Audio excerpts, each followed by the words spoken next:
ফেরির দুর্ঘটনা প্রতিনিয়তই ঘটছে, কিন্তু দেখেন ফেরিতে যে যানবাহনগুলো আছে, যেমন এখানে ট্রাক আছে, বাস আছে, প্রত্যেকটা বাসের যে অবস্থা দেখা যায় তাতে বোঝা যাচ্ছে যে এই যে ফেরিতে যে বাসগুলো আছে তাতে কিন্তু মাল বোঝাই আছে। তাহলে যে বাসে যাত্রী আছে বা এত মাল বক্সে আছে, তার উপরেও যদি নিয়ে আপনার এই যে প্রত্যেকটা বাসে এরকম মাল বোঝাই থাকে, তাহলে যে কোনো সময় দুর্ঘটনা ঘটার সম্ভাবনা।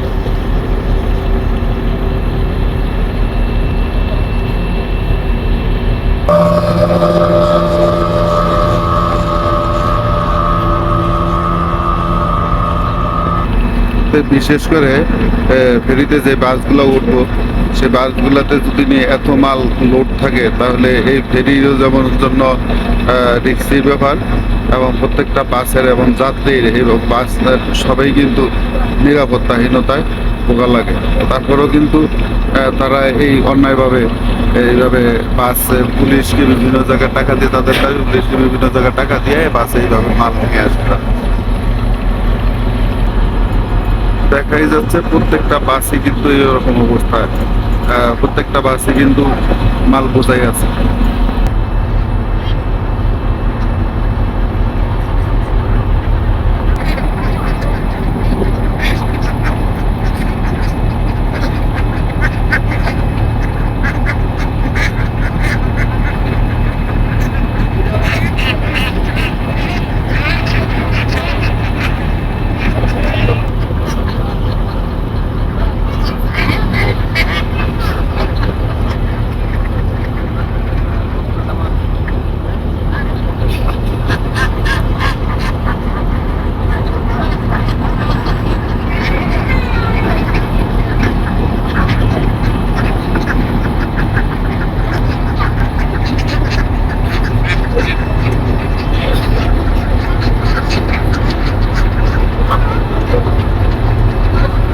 এভাবে ফেরিতে করে যদি যানবাহনের উপরে বাসে এত মাল নেওয়া হয়, তাহলে আইন শৃঙ্খলা বাহিনী বা প্রশাসন তারা কি রোডে ডিউটি করে না? তারা কি দেখে না যে একটি বাসে এতগুলা মাল, যদি একটা ট্রাকের মাল সমপরিমাণ মাল একটি বাসে নেওয়া হয়, তাহলে এটা ঝুঁকি থাকতে পারে যে কোনো সময় বাস দুর্ঘটনা ঘটতেই আছে, এবং প্রতিনিয়ত আমরা দুর্ঘটনা ঘটি, কিন্তু দুর্ঘটনার তো এটাও একটি কারণ।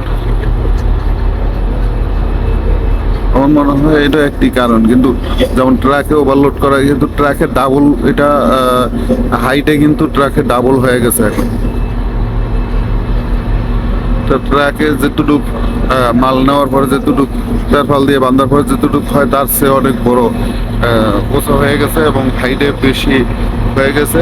তাহলে এটার উচ্চতা যেইভাবে হারে উচ্চতা হয়েছে, এভাবে বাতাস বেশি ধরার কথা এবং বাসের যে পরিমাপ তাও কিন্তু অতিক্রম করছে। তাই কিন্তু এই অন্যায় থেকে আমরা সবাই সতর্ক এবং নিরাপদ থাকা উচিত।